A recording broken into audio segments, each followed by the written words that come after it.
Ooh, da, da, da, da. Ziggy, ziggy, doo, da, ba, da, da, boo. Ba, da, da, da, da, da. Ba, doo, doo.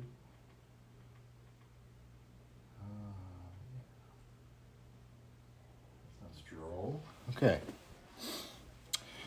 So, Merry Christmas, everybody. Hope everyone had a very Merry Christmas today. I kind of didn't, but oh well, who gives a shit? I got this today, though, from my wife.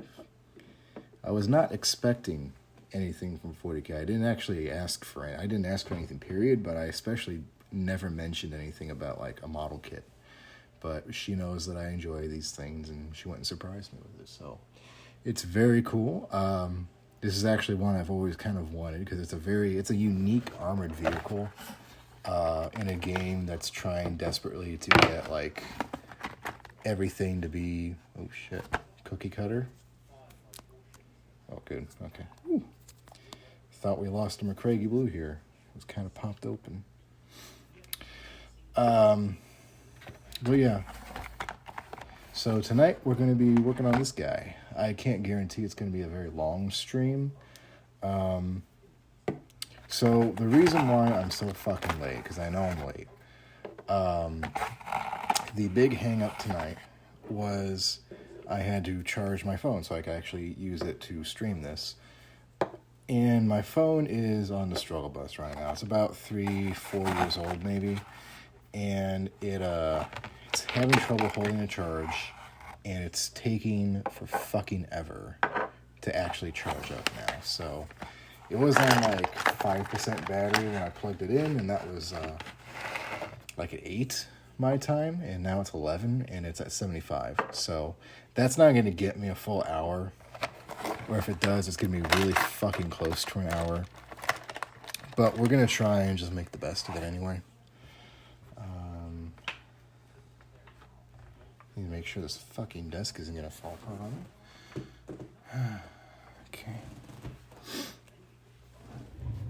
me. Okay. So, this is kind of a unique experience to me. I have not had... Put that over there.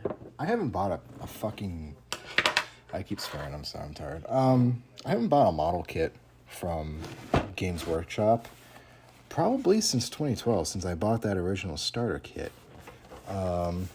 So this is the first kit I've had in all, like, over 10 years, you know? And it's newer. Let's take a look at the back. You get all the cool money shots that honestly you see off their website, which is apparently new now. I don't know. This came, looks like it's straight from Games Workshop, if I'm reading that barcode right. This came from Amazon, so I don't know where she got it. I don't see a copyright. I was kind of hoping that would be out. Kind of tell us, so here we go. 2022. Okay, so it's a year old. So it's a newer kit. It's not an old kit. A bit of a rip here on the top, but I'm planning on keeping this box around. I like to keep the boxes of my models. I've got all my Gunpla boxes. Yeah, so we're just gonna make a slight cut here. Open this bad boy up and see what we get.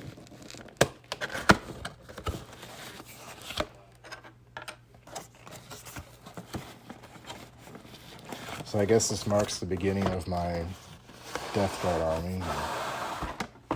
Be completely honest, I'm not sure how much of that's gonna ever happen. I was thinking today, you know, maybe I could just take the Marines I've got and turn them into a Deathcrawler army, but you know what, that's not gonna happen either, because the Death Guard are very unique, and I'd honestly prefer just buying a set of Plague Marines, you know. Alright, so here's our box. We've got the bulldozer on this sprue. Looks like the back of the treads, I would say, right here.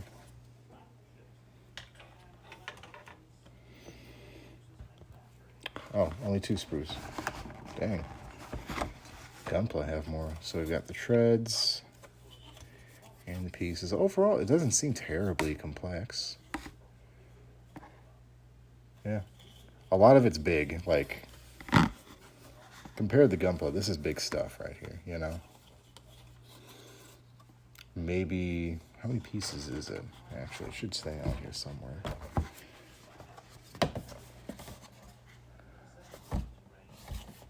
Not on here. Put that over there.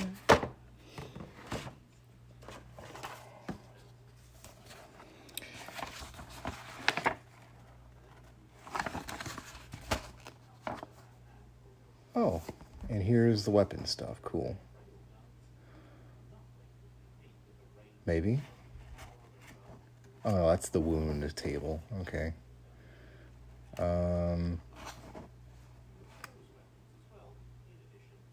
That's very weird. So this I guess counts as the stat card. So here we have all the wounds. So it starts with 12 wounds, and this is its stat line up to 12 or up to 6. And then it goes down. The performance drops as it loses wounds. Then over here is the weapons, and instead of actually naming the weapons, they've just included a picture of the one you like. So the Plagueburst, if you've never seen one of these guys before, because you don't really pay attention to Death Card, because they're kind of considered shit, I would disagree with that assessment. I think they're pretty... they're competitive. They're not the most competitive, or they didn't used to be at the beginning of 10th, but they can hold their own, surprisingly. It's not really ways you think. They're like a cooperative army, you know, a synchronous army. So you have a lot of leaders that can lead the same units and stack bonuses and buffs on them. But this guy here, this Plagueburst, since it's about the only unique armored vehicle they have, kind of plays almost more like a Lehman Russ. It's got the main cannon in the back, the mortar, which is number 5 here. It's got a 48-inch range, D6 attacks, strength 8, minus 2 AP, and does 2 wounds. So it's a typical kind of mortar stat line, but it's got 2 pintle mounts right here, and then 2 sponson mounts. So the first one, fuck me, I didn't even think about this. I was gonna pull up the stat line, but that was on my phone. Oh well. This first one here, 24-inch range, 3 attacks. I'm assuming that's rapid fire. This is indirect, I would assume. Or if it's explosive, what the fuck was that called? I don't know. I need a fucking legend for their diagrams here. 3 attacks, 6 strength, minus 1 AP, minus 1 wound. Second one here is 36, 4 attacks, 5 strength, minus 1 damage. So a little bit for, I think that's a heavy stubber, if I'm not mistaken. That looks like a heavy stubber. I don't know what that thing is. Some kind of rotary cannon. And then here, that is a plague spewer, or plague belcher. It's a puke gun, basically. 12-inch range, D6 attacks, strength 6, minus 1 AP, minus 1 damage. And then this last one here is 36 inches, I think blast, 1 attack, 8 strength, minus 4 AP, D3 plus 3 damage. So that's the anti-tank weapon. And I'm probably going to build it. See, I love the options here. I would probably say that was what's going to go on first. And you might consider why. This is going to be a back row kind of vehicle, right? It's a mortar. It's an indirect firing weapon. And it's mostly going to get jumped by infantry, particularly heavy infantry like Terminators, who can do deep strikes. But if you're going to be going against deep striking Terminators, and you don't have the stacking benefits of the Plague Marines like this thing doesn't. There's no leaders who actually give any benefits to vehicles in that army. You're going to want something that, even though it hits once, has enough strength to bypass their toughness, bypass their armor, and do sufficient damage to kill them. Like, that D3 plus, even if you roll a 1, you're still doing 4 damage, and most Terminators have 3 wounds. So that's enough to kill them right there. So at the very least, you're going to get at least one of them, you know? So when in doubt, go for the high strength, high AP attacks. And this thing doesn't actually have... It doesn't have the ballistic skill on it. That's weird. This is such a weird page. I don't get it, man. Why not just put what's in the index on it? Okay. Anyway, we're going to get started. And I'm thinking here... I kind of want to paint this guy before we assemble, but I also want to assemble pieces of it at the same time. I don't know. I was not prepared for this today, mentally. There's some nice pictures of it, too. This is one of these vehicles that is very much reminiscent of the 2013 Siege of Rax campaign, where they really went with like a Great War aesthetic, or a early 20th century industrial era aesthetic.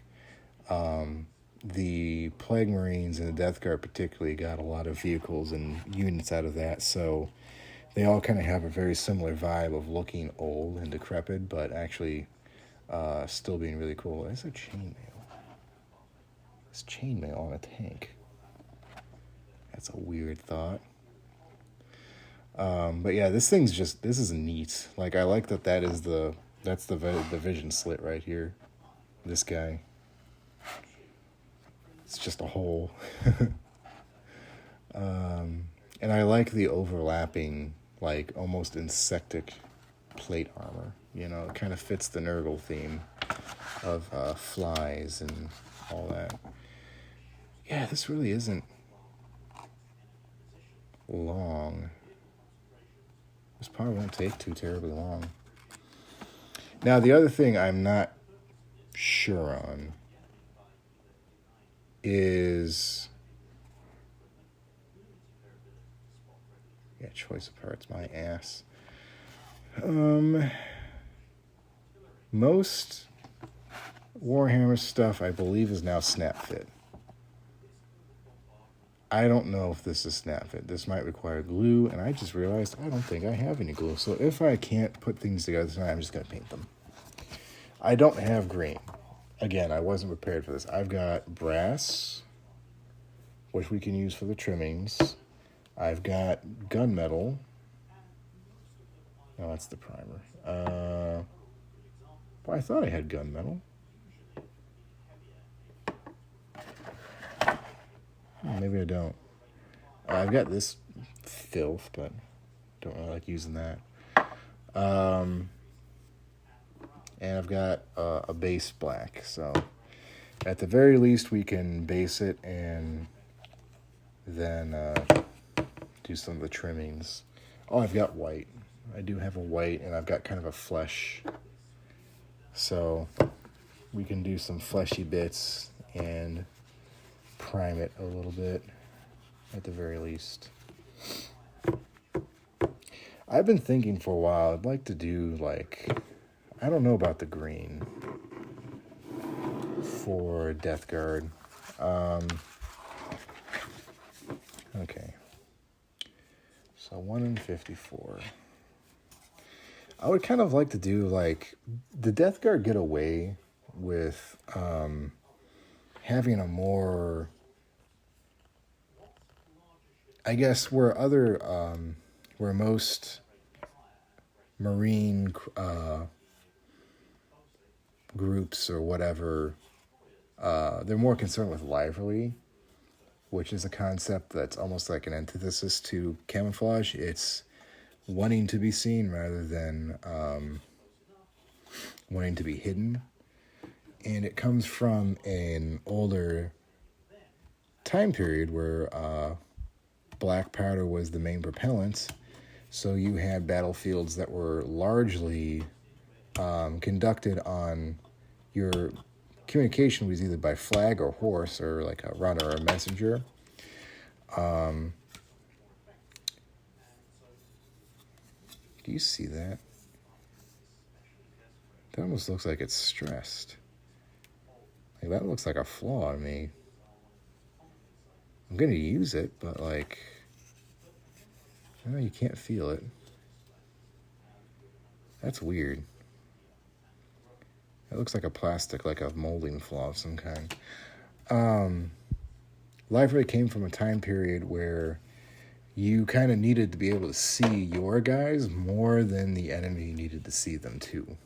So that's like the whole idea of like giant, like the really big shako hats with the pom-poms and the brightly colored uniforms and flags. It wasn't like it wasn't to get shot, you know, obviously, but it was to facilitate command and control of huge, absolutely huge formations of men in a very chaotic battlefield.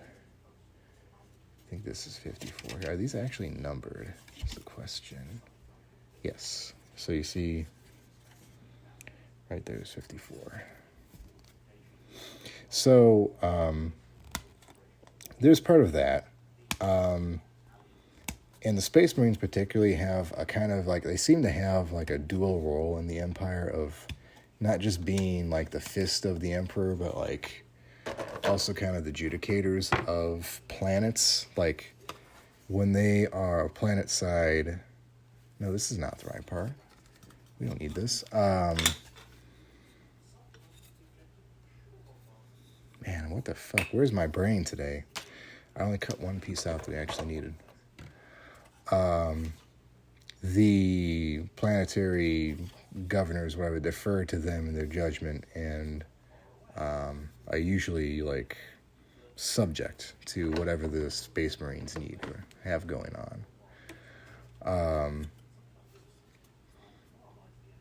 So it's literally having a senior command person easily visible and findable by a lot of people who may not know who they are because Space Marines are few and far between in the galaxy and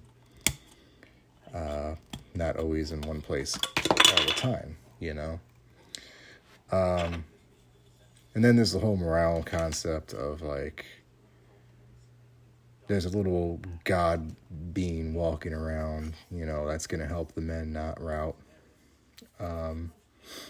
Or vice versa, there's a fucking Space Marine here, we're fucked, we have to run kind of ideas. So I'm not against the idea of livery in Space Marines particularly, because they're a walking arsenal in their own right, but the Plague Guard and the Death Guard kind of get away with it because they're covered in like fungus and shit.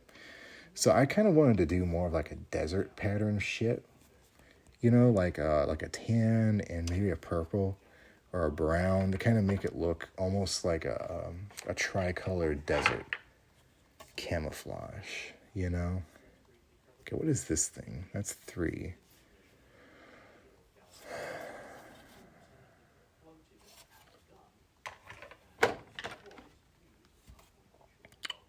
I've got 2 sprues. How am I losing things?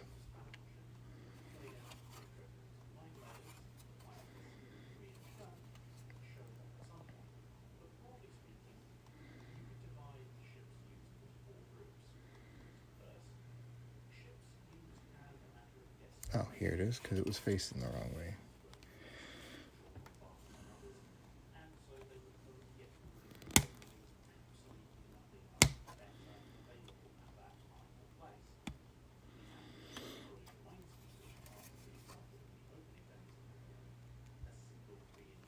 I don't remember if I talked about my my love-hate relationship with some of the ideas behind the Plague Marines.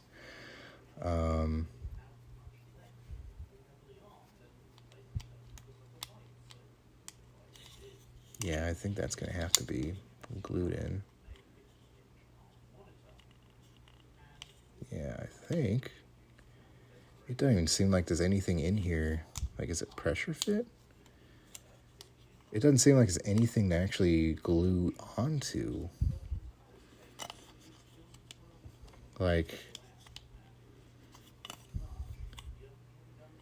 there are these little ridges here, right? And you think you could just, like, put a little thing of glue, but it doesn't even seem like there's enough surface area for that to work. So do you glue it to the side here? Are those stress lines? You see that? That looks like a stress line. Nor this wonky plastic. Like, is this the quality that they're sending out? This was like a $50 kit, I would hope. A $50 kit, maybe more. Okay, how about this thing? Yeah, that's stuck together pretty well. Okay, that worked. Okay, now we need tread sides. I do have to say, a lot of this stuff, like these pieces, they're wonderfully detailed. And they're beefy. They're not some flimsy little things.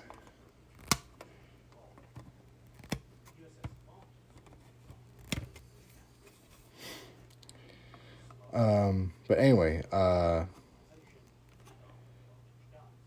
was originally fascinated with the idea of the Death Guard when I saw a battle report. And this was early 10th. This was not like we've knocked prices off or point costs off on most units except for Eldar era 10th. This was like Eldar were fuck huge, and the Imperial Knights were like winning most of the tournaments at the time, you know, which I haven't checked in on in a while. I haven't watched Auspex in a while. So let's just do this side first. And again, I'm not seeing much to plug this guy into.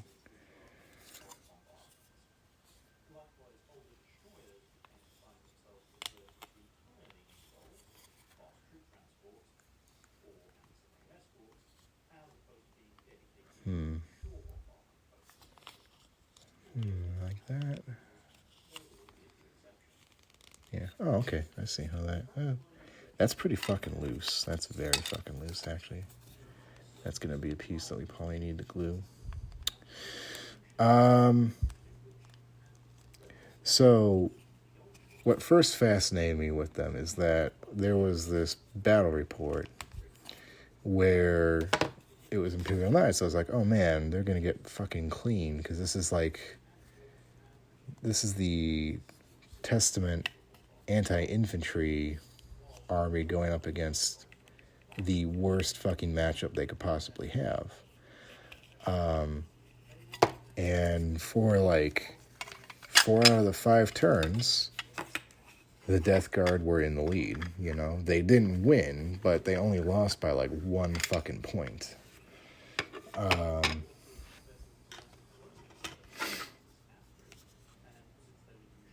Where'd that one piece I had go?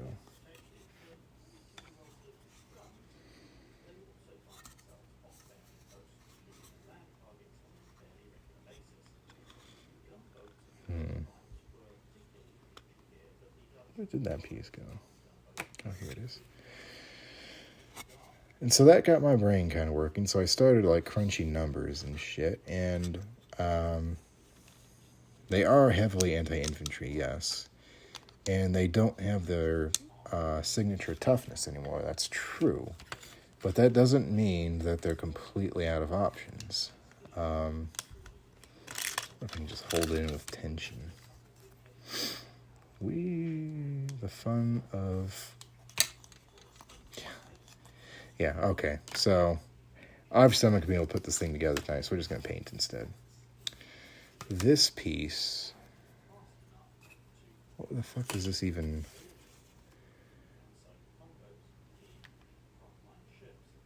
This is like the ass piece. No, this is not the ass piece. This is the front. Because this goes underneath this guy. Something.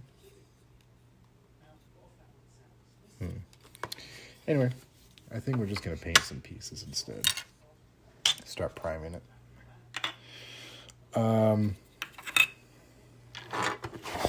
So the first thing that jumped out to me about the Death Guard were that the Plague Marines particularly, like, they all have lethal hits. And that's kind of interesting. Most of their weapons have lethal hits. You can, not that wasn't the most interesting. The most interesting was that they could take, like, the vast majority of their characters all had cooperation. So you could take several of them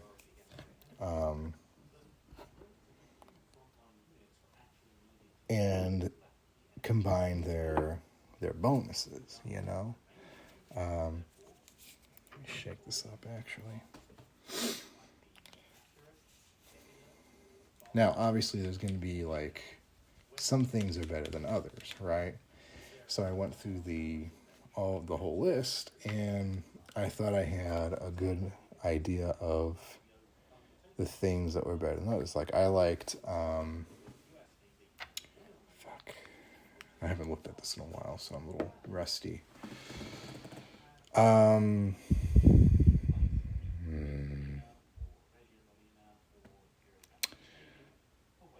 One of them let you reroll charges, which was really cool. That was really good for melee. Another one just restored wounds and restored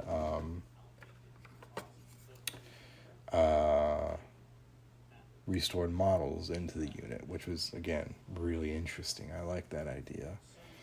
And then there's some that just didn't seem to really mesh with me, and one of them was called the Plagueburst Purifier, I think. He's also one of the characters you get out of the boarding patrol box, which is really where I started, like, poo-pooing this guy, because I felt like, okay, you get typhus for the zombies, but you get this jerk for the Plague Marines. Like, this guy's not the best option you could have. And then I kept thinking about him, and I realized not only are the Plague Marines one of the most versatile units in the game. Like, you can have 3 or 4 units of Plague Marines kitted out completely differently to do different things, and all perform very well at those things. You can mix and match the leadership to really cater to those specific things. So you could have long distance, like 36 to 48 inch Plague Marines using heavy weapons. You could have nothing but Plague Bolters and be doing rapid fire at 12 to 24 inches. You could have, I think, the maximum amount of Plague Spears. Like, you don't have to take bolters with these guys if you absolutely don't want to. You can absolutely trade out every bolter for some sort of heavy weapon or heavy melee weapon.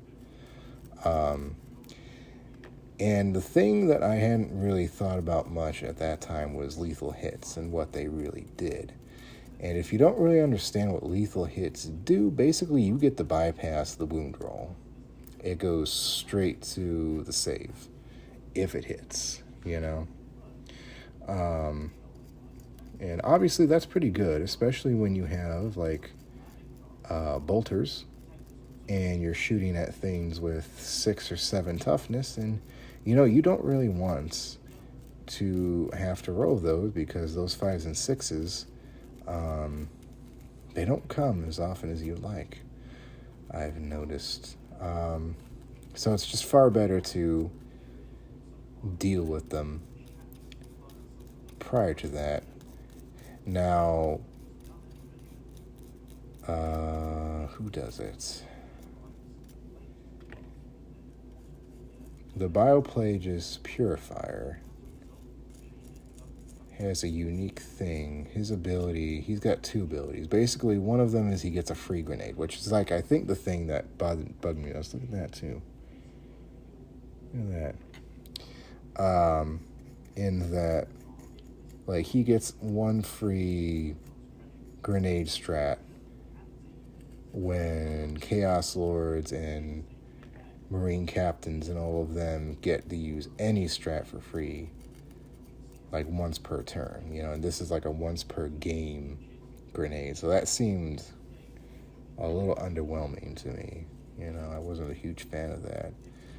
And then his other thing was it takes all lethal hits. Instead of hitting on 6s, they hit on 5s, and they add to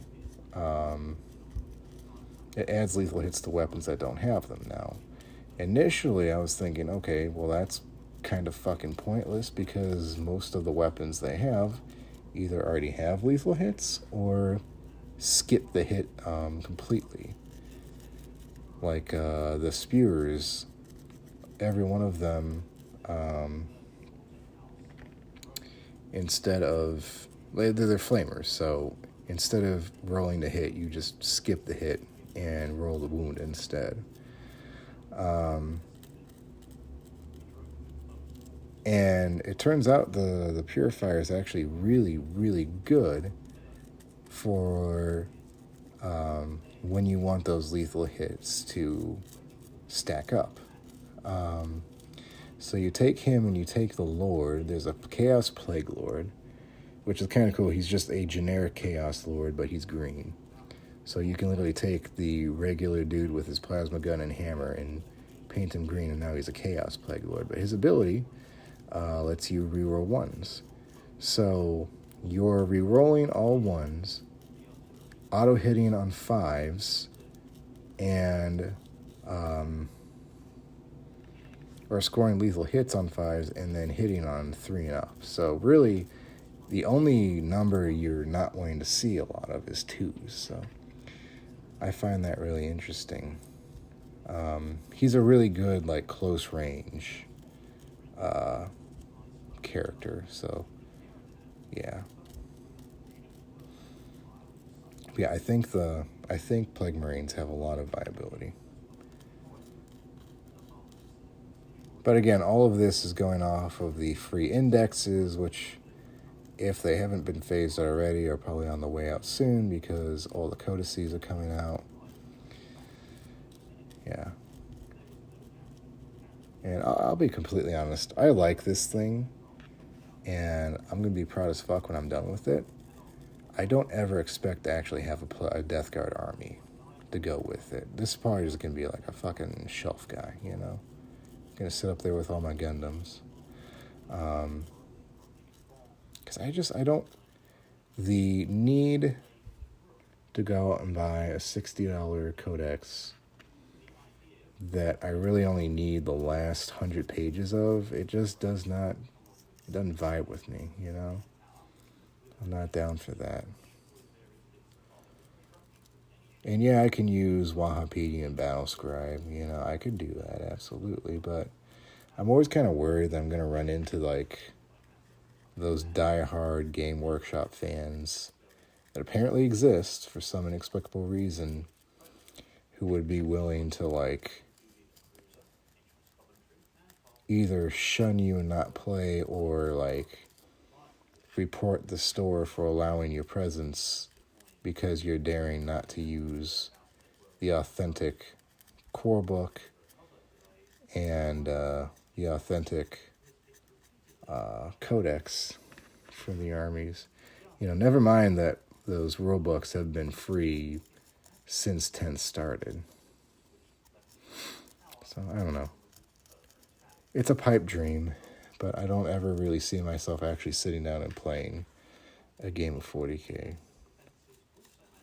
You know, there's also the whole issue of, like, I can't leave the house because I've got 2 kids, and I don't expect to ever actually have time to get out and sit down to a 3-hour game just to lose because they picked Eldar, you know.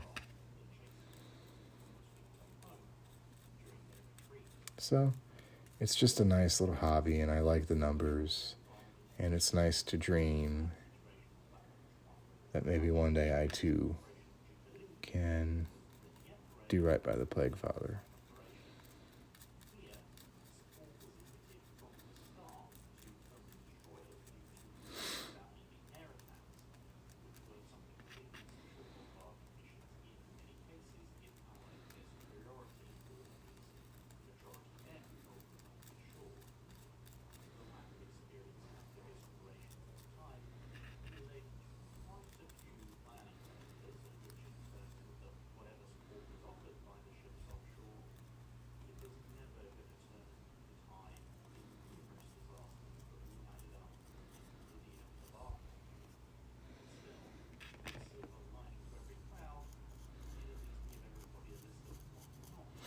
My personal life hack when it comes to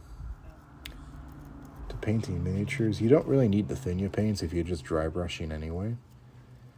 Like, just don't bother with a massive glob.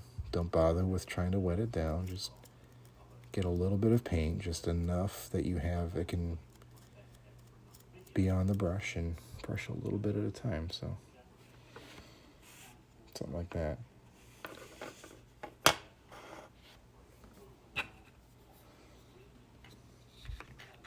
Oh, my back hurts. Yeah, today was not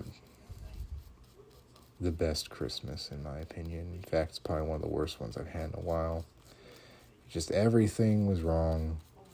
I don't ask for much on Christmases. I don't want presents or anything like that. I just want to do 2 things. I want to go to church, especially on Christmas Eve. I love the Christmas Eve service. Didn't get to do that. And it's mostly just because I'm never off on the weekends anymore, that I don't get to go anymore. But you know, I would have loved to do that, but we didn't, obviously. And then the other thing I really want is just a little bit of snow. Like, where I'm from, I'm used to snow being a regular thing past October, you know, but all those assumptions that it's going to be a dreadfully cold and bitter winter just kind of poofed, and almost 60 degrees today, and rainy and miserable is what it was. And then the family just was never happy. My kids fought about everything. Nobody's feeling good. It's just kind of just a miserly experience for Christmas. Oh, and the stream fucking sucked yesterday. Good God. I've never had that many issues on a stream at one time. We couldn't get a good frame rate. The emulators just did not want to stay on the damn screen for OBS. So, like, I went through to just kind of clip out the edits and, you know, get them on YouTube so people could find them and watch them if need be. And I'm just going to have to start Fusion over entirely for no other reason than OBS captured 25%, like a bottom corner of VBA. And the weird thing was, I was checking my stream. I would stop and I would go and look at OBS just to make sure things were working, because by that point I had played a couple times with the game not actually on the screen. And it seemed okay to me, but when I went back and looked at the recording, for some reason it was like zoomed in, and I don't understand why. And I don't know why it didn't tell me that on the preview, you know? That bugs me, to say the least. Bugs me a lot. Big thing I want to figure out is how to get VBA to work without dropping the bit rate any further, because right now we're at 800 and that's maybe 480p, and you know, for fucking Pokemon and Game Boy games that's fine because there's not a lot to display there anyway, but we get anything slightly more advanced and it just locks up. So I don't really know what to do about it. Discouraged, to say the least. And then I kind of feel like I didn't give many of the games a fair shake. Like, I did Shin Pokemon for 20 minutes, and I did the spooky Metroid hack for like 15 minutes, you know, because mostly I want to save that one for, or I want to save both of them for a future stream, you know. It was more or less just like a showcase, but I kind of feel like I didn't do some of the schlock justice. Like Go-Go Beckham is not schlock at all. It's actually a really fantastic little game. And again, go play it. If you don't know what I'm talking about, there's a video of it on my channel. You can go watch a little bit of it. Very fun, very intuitive little platformer. Very cute. I liked it when I played it. But I do want to give like Galador and Tron a fair shake. Tron deserves better. Like, it was mostly just the camera moving with the player every single time he budged. It just kind of made me motion sick. And then Galador, I don't know. I feel like I should at least try to finish the first level or something silly. You know, like, I don't know.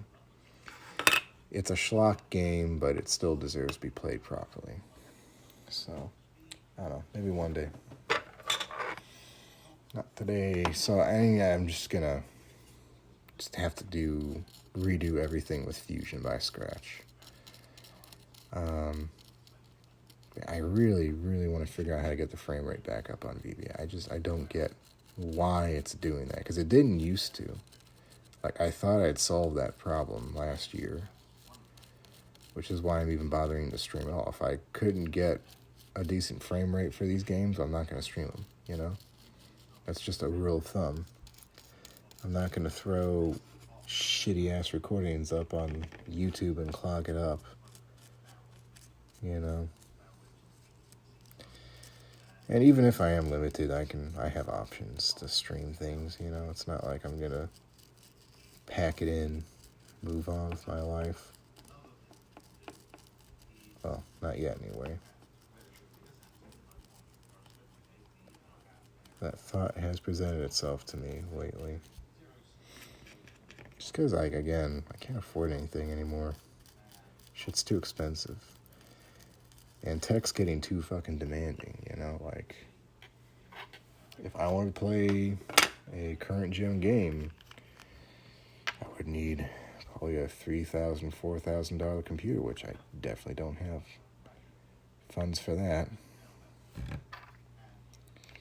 So I'm stuck playing older games, and now apparently I'm stuck just playing Game Boy games if VBA is not going to cooperate. We'll see. I've got Team Fortress 2 installing. That's kind of like the thing that's bringing me a little bit of excitement right now. Is I've been watching this Russian dude on YouTube play TF2, and I forgot how fun that game is, you know? How unique it is.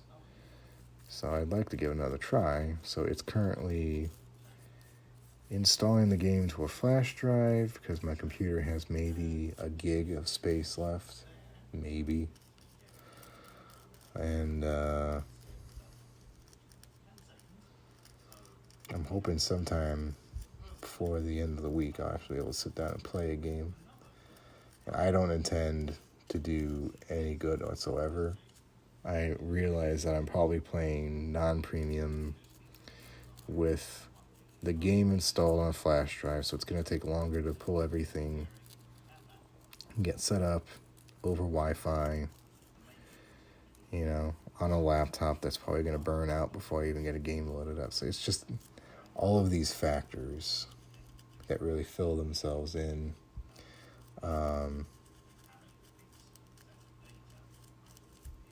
I don't know. Not holding my breath that things are getting better.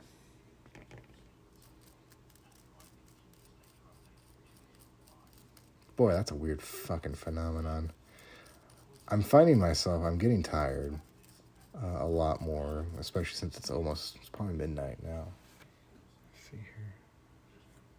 Oops. There we go. It is midnight. It's midnight. I was up till what?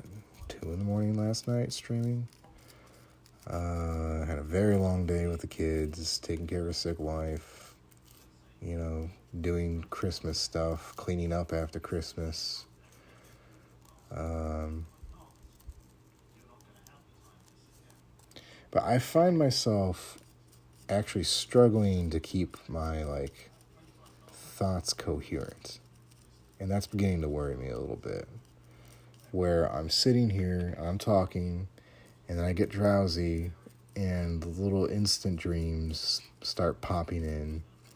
And because the little instant dreams begin to override my consciousness, I start talking about what's going on in the little tiny dream. And it, my coherency just tanks. I think I've done it maybe 2 or 3 times now, but it's definitely becoming more of a regular occurrence the more tired I am on stream. And the big fucking bummer is it's either you stream at a time where you're not going to pass the fuck out, or you roll the dice and stream at a time where you know people are actually going to come watch. That's the real fucking... That's the Faustian bargain you got here. Either try and stream when it's peak, or stream when it's dead and you're awake. And I would not mind going back to doing morning streams again. That was always kind of like a core thing I really enjoyed doing. Were morning streams, mostly because I could catch the Europeans before they went to bed. And that was always fun. I used to play Wakfu Adofus, whatever it's called, with the French. And, couldn't understand a word of what they're saying, but, it was fun to watch them play. I think I have Wakfu on Steam, too. I don't even know if that game's still alive. It may not be. Maybe a dead game now. I have Spiral Knights, too, and I always find myself reminiscing about how fun that game was. I'd like to go back and play more of that if I have time one time. I'd love to stream it, actually, because it's another one of those games that deserves to stick around, I don't know, the whole concept of only online games and games as having expiration dates, it doesn't vibe with me. I don't like it. Or requiring servers to function, and once the servers are shut down, the entire game's gone, shit like that.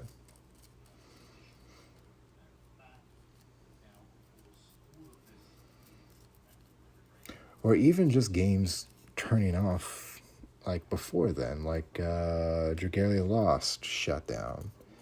I don't know how long it was around, but I know people still love that game and would put a lot of money into that game if they could, but, once it was shut off, that was it. It was gone for good. You couldn't go back and look at any of your purchases or any of the cosmetics you had or read any of the fucking lore or conversations, because that was a big part of that game, and, it's kind of sad. If you're going to do microtransactions, if you're going to have the options for players to put real money down to enjoy your product, the least you can do is give them some local repository on their device or wherever they're playing it from to go back and enjoy those things they put their real fucking money into, There's something deeply disturbing about digital media having an expiration date for no other reason than someone needs to make money.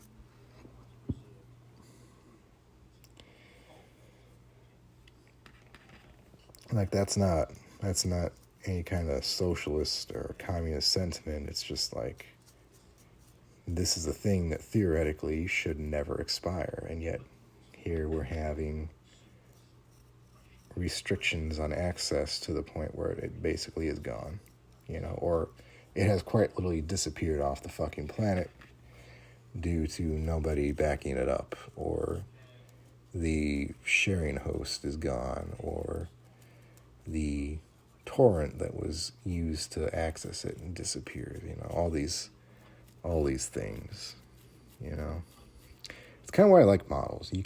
Your model's not going to just fucking disappear on you one day. It can break. I could throw it in the microwave or oven and just melt it down into a lump, but it's not just going to disappear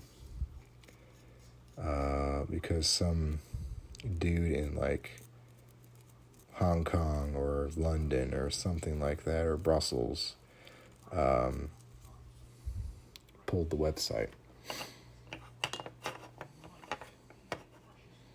Tangibility is coming very much in demand. That's my opinion. I'm surprised I still have battery. Hot snot.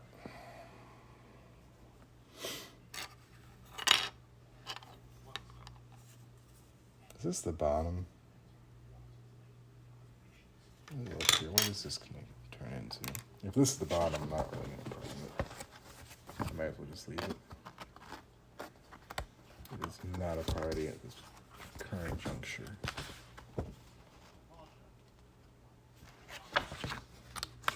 Yeah, I'm definitely going to have to go out sometime. Not sure when, but sometime. Oh, this is the back. Okay, so we can paint the top. Need to get myself a new bottle of super glue. A little squeezy bottle of metal paint. This guy we're not really going to care too much about right now.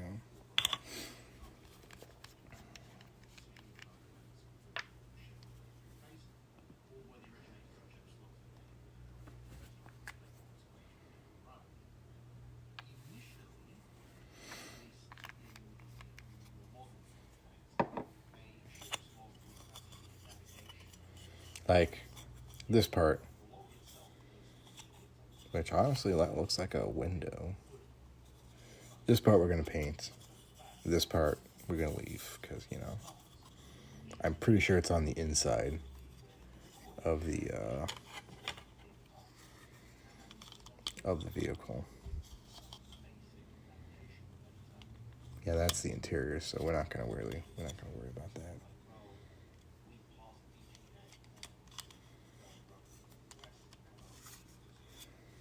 So wait, this looks like this. Like so.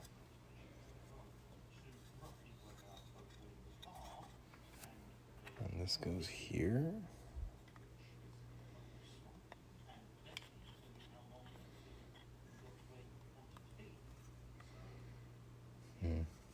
I don't get it. Something like that. But you can kind of see what I'm saying. It's like this whole interior area can stay pretty much blank. Whereas this slightly more detailed part could use a coat.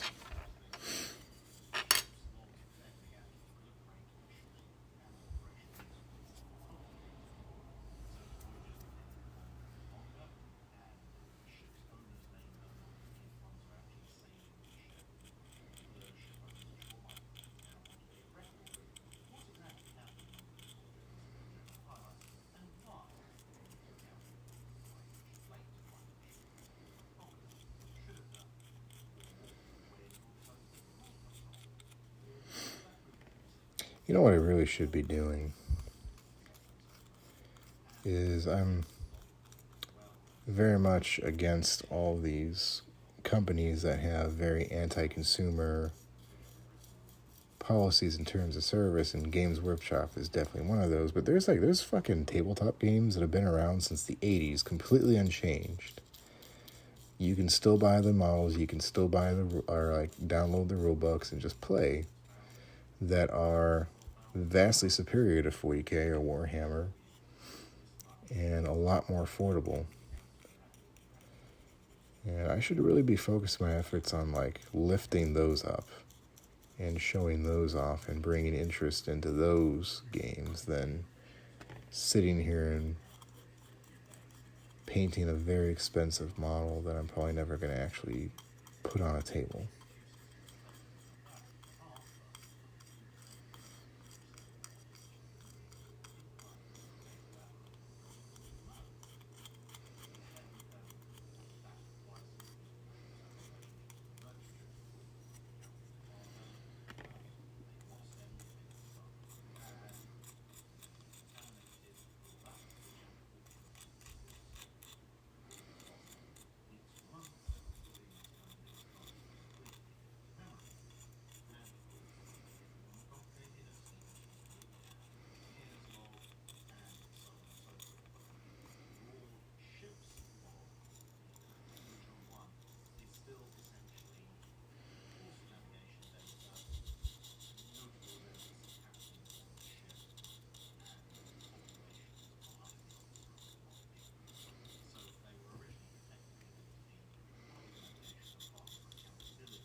Oh, Jesus. So tomorrow I'm probably just going to restart hard mode Fusion. Actually get started at a late... Well, I don't know. Kind of what I want to do is do Galador again, despite it being kind of an awful game, and just like keep fucking around until I can get the settings on Visual Boy to function where it's not like 10 frames a second. Like Galador runs natively at like 10 or 15, but it would definitely help me to stream Metroid, which is a game that definitely requires you to be able to not just see what you're doing, but you react to it, you know, especially on Fusion hard mode. I could imagine that's going to be very annoying if I've got input lag and trying to solve frame drops at the same time, or connection issues, or, you know, that nonsense.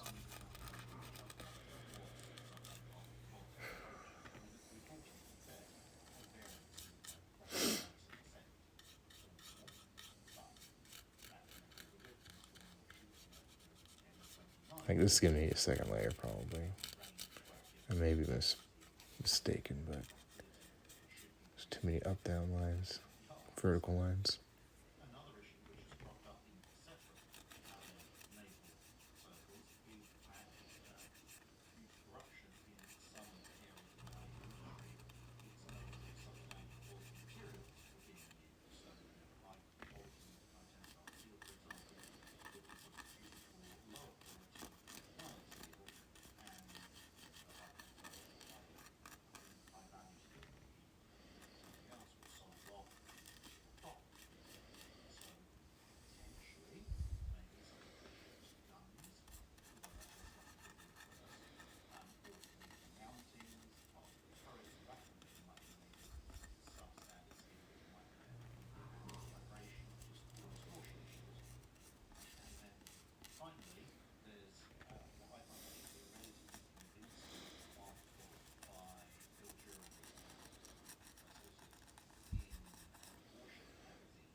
Almost on the dot.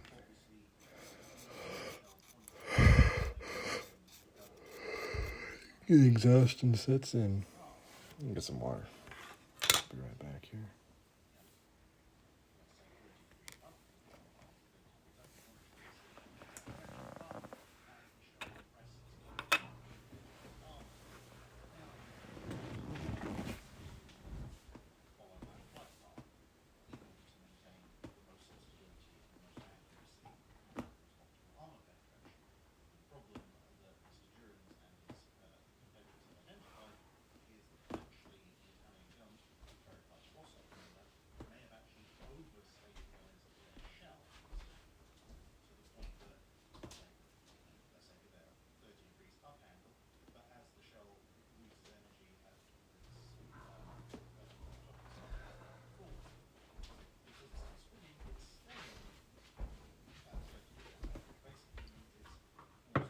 All right.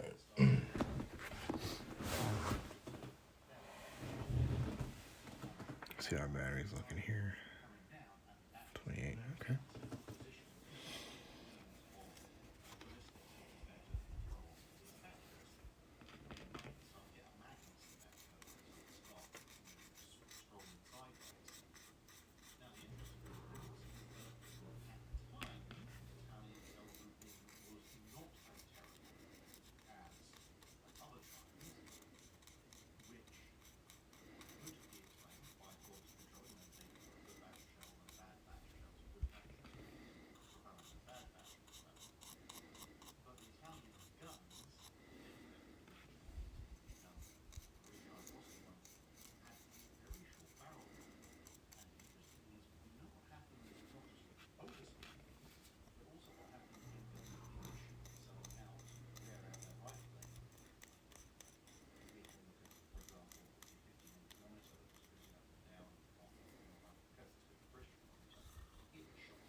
That's probably all that's gonna get, honestly.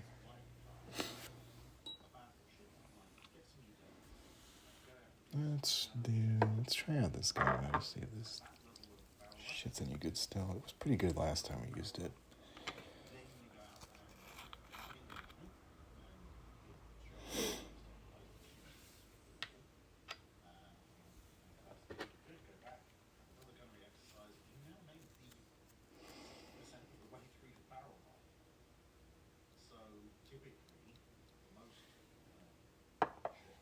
This stuff's really fucking watery. If only I had like a toothpick or something.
There's quite a bit we could do just with this piece right now, you know.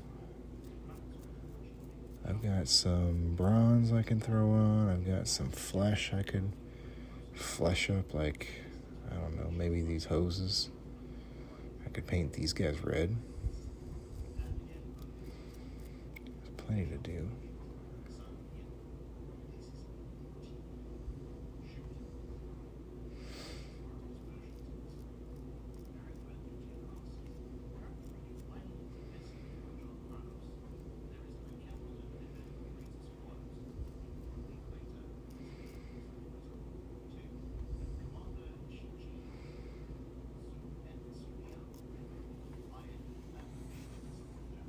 Kind of hard to see, but there's a bit of gunmetal on that.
Okay, there's 20.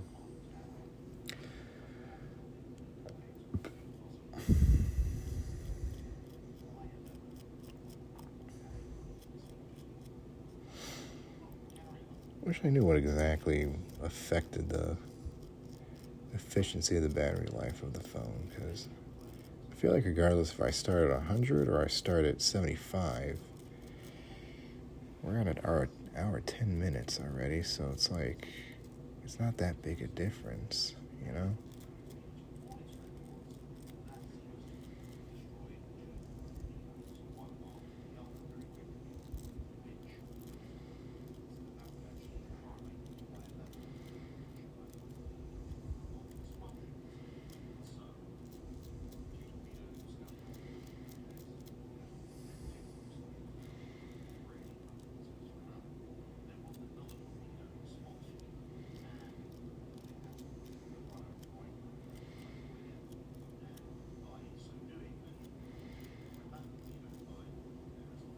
Okay.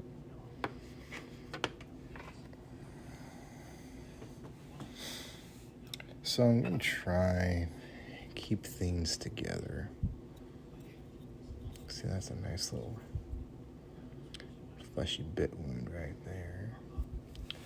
One thing I want to do before we wrap it up,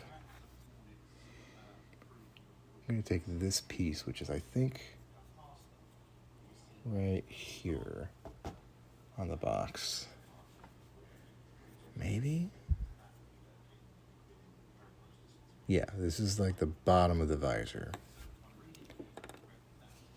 I want to try this tan idea I had. This flesh idea. This might be a little too fleshy. I may have to go and get like a yellow, make it more of a desert color, but I kind of see just like what it's like, you know?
If this turns out looking like shit, we can always just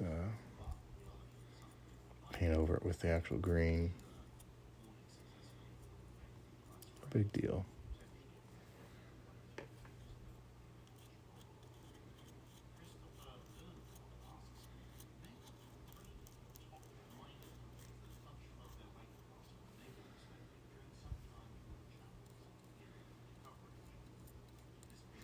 I do like these wound marks here. These are very nice. You know, the weathering and making it look like this vehicle has been in combat.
Okay, so it's our first coat. Not terrible looking.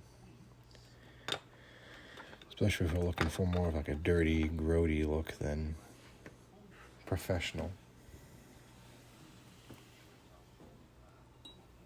Let's do some red.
That's looking better.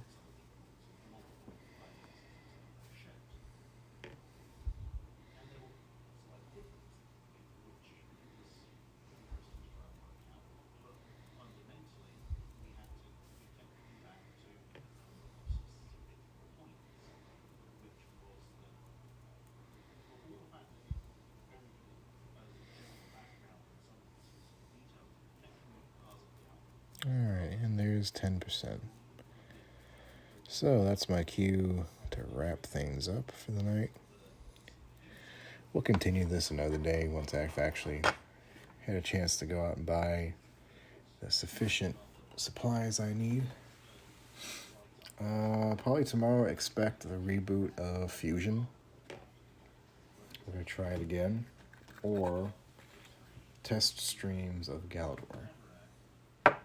Whatever comes first. But yeah, thank you for watching. Talk to you later. Have a good night. Merry Christmas.